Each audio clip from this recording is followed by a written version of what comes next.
Welcome to the Change Book Podcast. My name is Rachel Best, and this is our co-host. I'm Nicole Harvick. And this is the Change Book series. It is the fastest growing self-empowerment book series on the planet. This spans over 30 countries, and we now bring them all together in a powerful podcast destined to change people from all corners of the globe. So go ahead and grab your pen and paper because our guest today is going to share a lot of amazing tips and inspiration that you're definitely going to want to write down.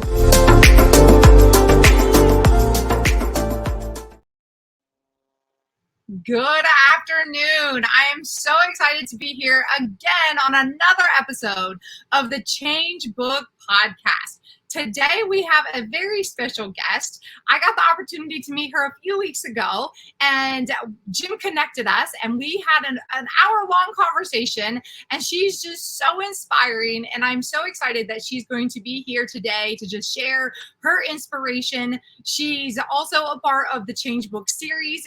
I believe she is in 20. I'm in 19. She's going to be in 20. And so, Erica, just share with us, who are you? Tell us a little bit about yourself and why you are here. A short version of who I am. I'm an athlete. My first race was when I was 3 years old.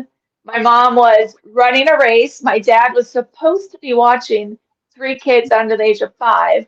And when my mom was coming towards us, towards the finish line, I ran out and ran with her to the finish line. So I say my first race was when I was 3 years old. Ever since then, I've just been athlete in all the sports ever offered. High school, all 4 of our varsity sports. College, I got my degree in physical education. And I went on to teach my first school with that. Went back home to get my master's in kinesiology, strength and conditioning. And while I was there, I did my massage courses. And one day I just kind of woke up and I had just like the worst backache I've ever had. And I was training for triathlons. And nothing I did happened, so it was weird. I had 3 days of this really bad backache. I went to a massage friend, I went to a chiropractor, but nothing seemed to help. Day 4, I woke up and I had just tingling waist down. So we went to the ER that day. They did x-rays, thought maybe a pinched nerve or something. They didn't really know what it was. So they sent me home with muscle spasm pills and pain pills. And while I was there, it's slowly throughout the day, just kind of started walking a little slower. So I would, and if I sat down, getting back up, it would take a little more effort. So I was just walk around, kind of just have my hand along the wall. So when my dad and I went to get the prescriptions, by that time, that evening, I had to hold on to the shopping cart to help support my balance. And my left leg, it's kind of when a pirate, in their peg leg, they have to hike their hip around. So my left leg, I kind of had to start doing that. And then by that evening, I had to really be intentional with each step. And I had to hold on to the walls and the door frames. And then when I was coming back from the bathroom, I had to crawl by that time. When I woke up the next morning, I tried to get out of bed, and I just kind of I had to help my legs get over, but then I just crumbled to the floor, so I couldn't support my weight.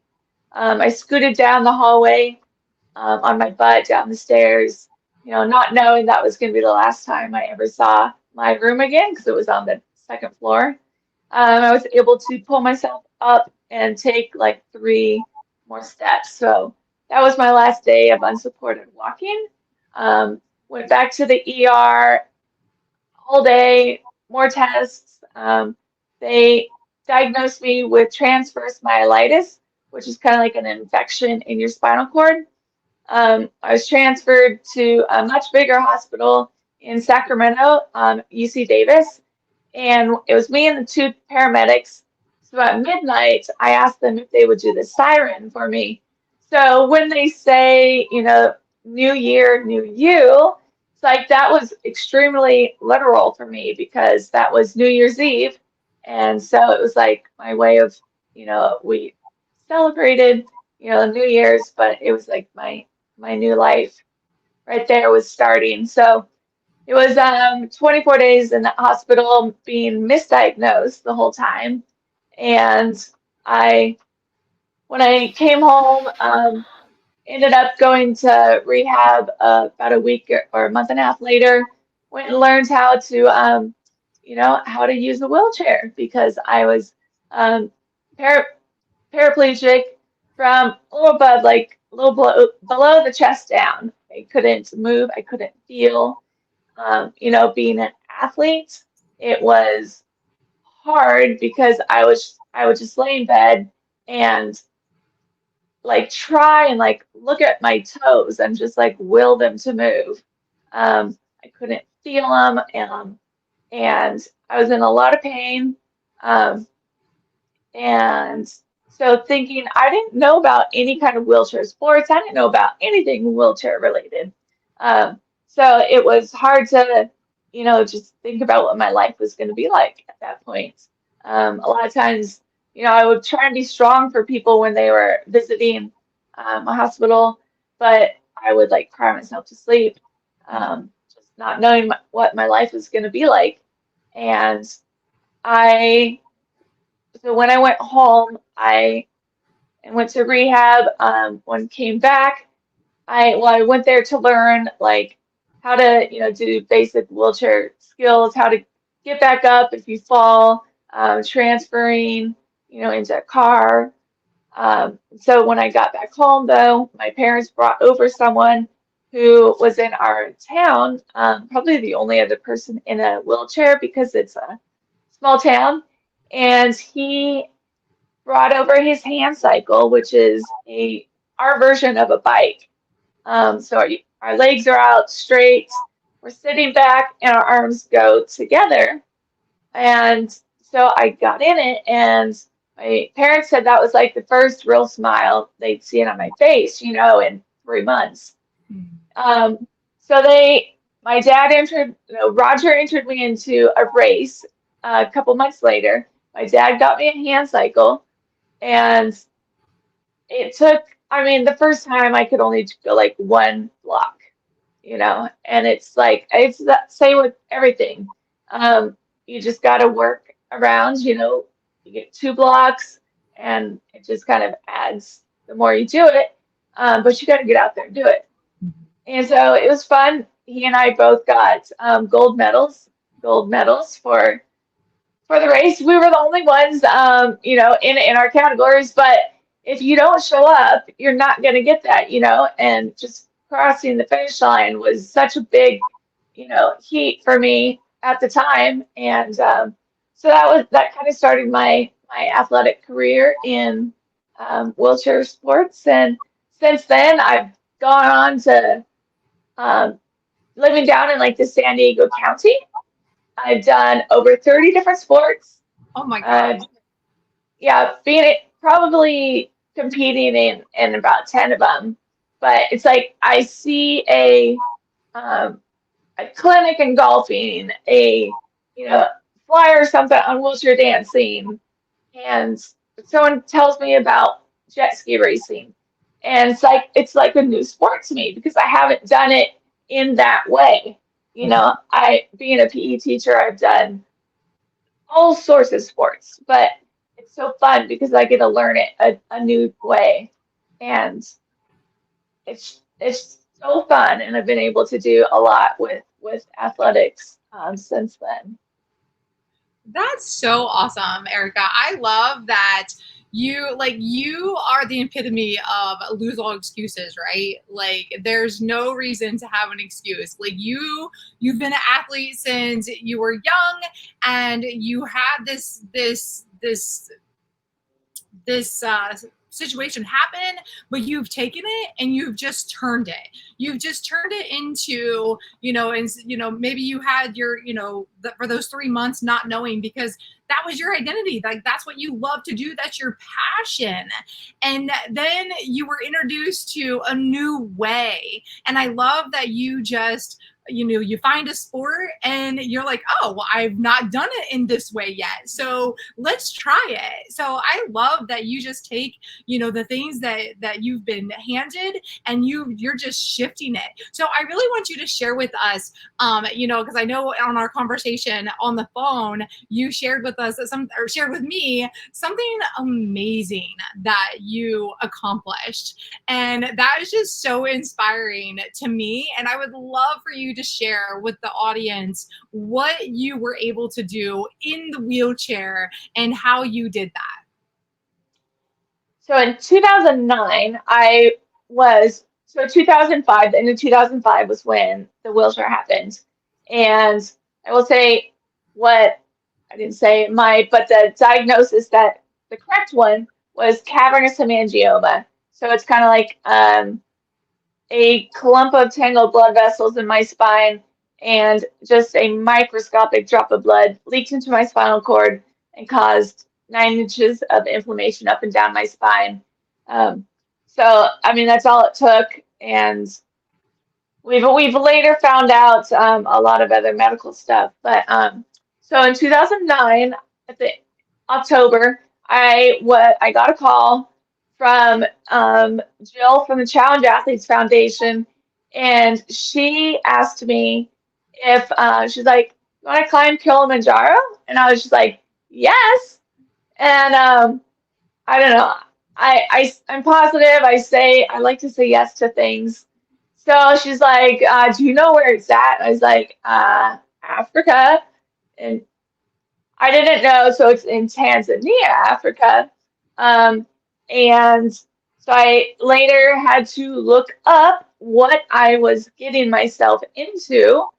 So they had a project started, and they needed a female in a chair to be able to do this, because if doing this climb and accomplishing it, it would mean that I would be the first female to summit Mount Kilimanjaro in a wheelchair, paraplegic.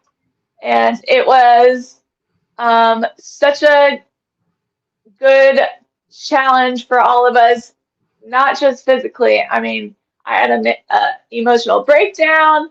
You have to really think mentally, because sometimes it's just like thinking one step, one push at a time.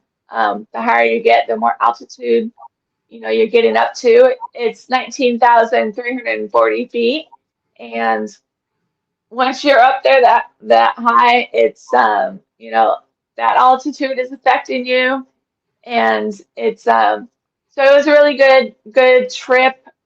We had a team of 8, and our whole team was able to make it. We made a documentary from it, and it was just obviously a trip of a lifetime, because we made history during the trip. That's amazing. That's so exciting that are you still the only female that has done that?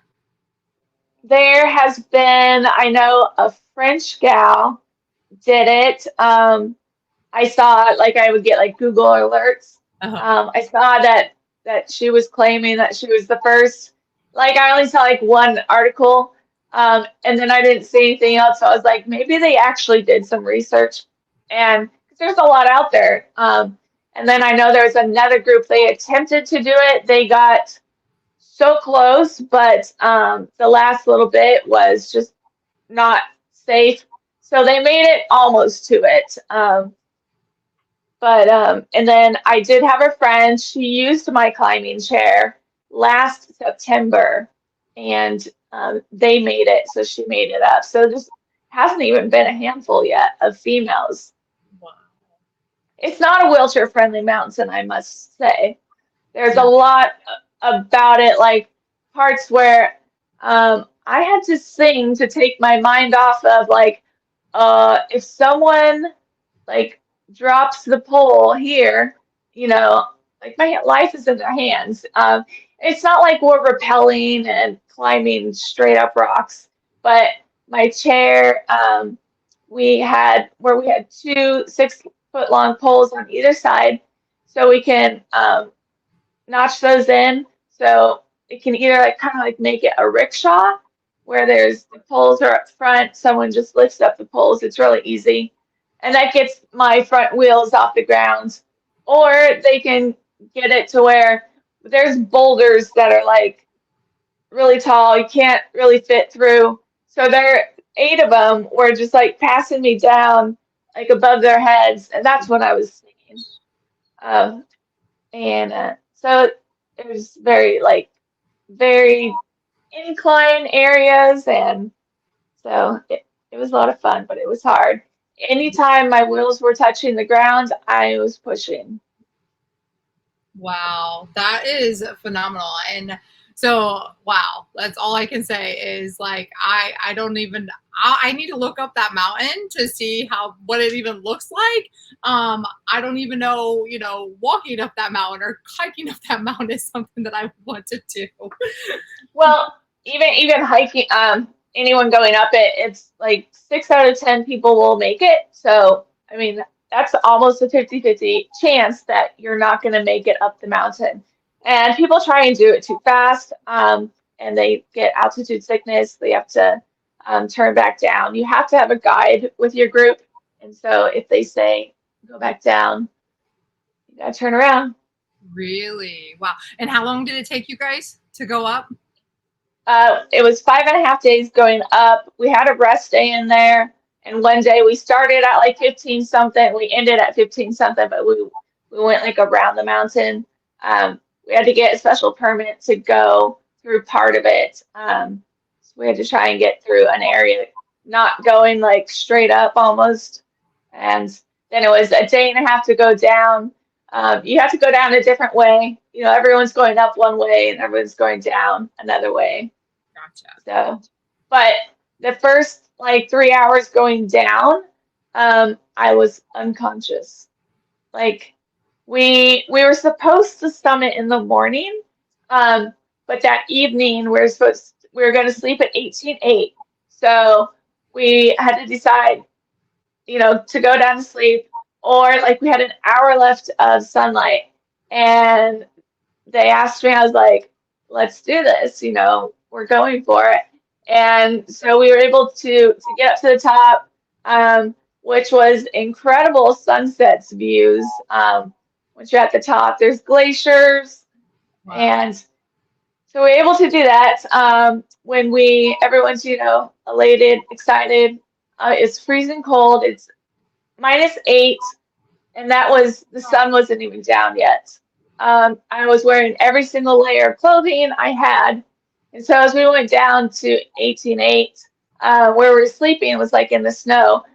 And I have like a pain tolerance, but I was so cold that I was crying because of the pain. And part of that is because as a paraplegic or spinal cord injury, your temperature regulator is lower on your spinal cord. So I can get cold easy and it's harder to warm up, or like I can get too hot, and it's harder to cool down. So just another thrill of spinal cord injuries. So we had to, think about that beforehand. It's like whenever we would stop, someone would like sit on me, just kind of hug me, kind of like do just like body heat. Mm-hmm. But so it's a really good thing that we did not summit the next morning, because even beforehand, I was like, I don't care if I am conscious, nose bleeding, whatever, we're getting to the top. But it was almost like if we were to do it in the morning, it might not have happened. So it's a really good thing that we summited the day before. Yeah, wow. So did you take lots of pictures and of all the beauty that you got to see? we had, I mean, I don't think I took a single picture, but we had a photographer with us, and we had two film guys doing the documentary. So Gotcha. Nice. Wow. Wow. Well, that is definitely, like I said, that's so inspiring. And to just lose all excuses that, you can't do something, you definitely show that if you really put your mind to it, you can really do anything. And you've really turned, something that you've been handed into something that's just very inspiring and empowering. And so, I would love for you to share with us. So I know you are part of the Change book series. And what made you be a part of this series? well, I think it was another thing where I was asked to do something, and it was like, yes. I just have this yes kind of mentality in a lot of ways, and so I mean, it was a no-brainer. I wanted, to be a part of it and be able to be in the likes of people like you and a lot of others. Yeah. Oh, thank you. I know I've met so many amazing people throughout this group, and definitely people that, like, we're all rising each other up. And when you hang out with the like-mindedness of people, there's, like, if you're with positive group of people that are doing something in the world and making an impact and just wanting to be better, you're in a great group of people to just be better. And so, share with us a little bit about, like, what do you see next for you? What are you working on? What are you excited about? What's your vision for the next part of your journey? Well, I do have definitely a few things that working on. Going to be writing a book because that's been a long time coming. So hopefully by next year that will be out. I mean, I have my physical education degree, but I like teaching, others in physical activity. So I'm going to get my personal trainer certification um, to help with, teaching classes. I teach an adaptive workout class that can just be, I just do it on Facebook. So not sure, what I will do with that, but I just want to have more of that knowledge, and just so I can help others in bigger ways, and use my teaching degree and thing that I love, exercise. And 'cause I know a lot of people out there, especially through COVID, it's harder for people to get out, and it does cost a lot. So just being able to help other people in my situation to be able to work out, and I always have a standing example, so that way everyone can do the workout. And so doing that.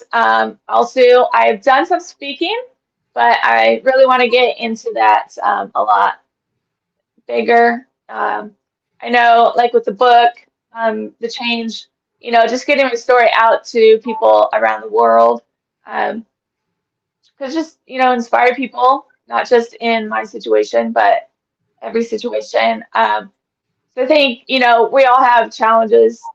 Mine are just a lot more apparent. Everyone sees them. Not all of them, I have a lot inside, but so does everyone else. But that doesn't mean that mine are greater just because you see mine.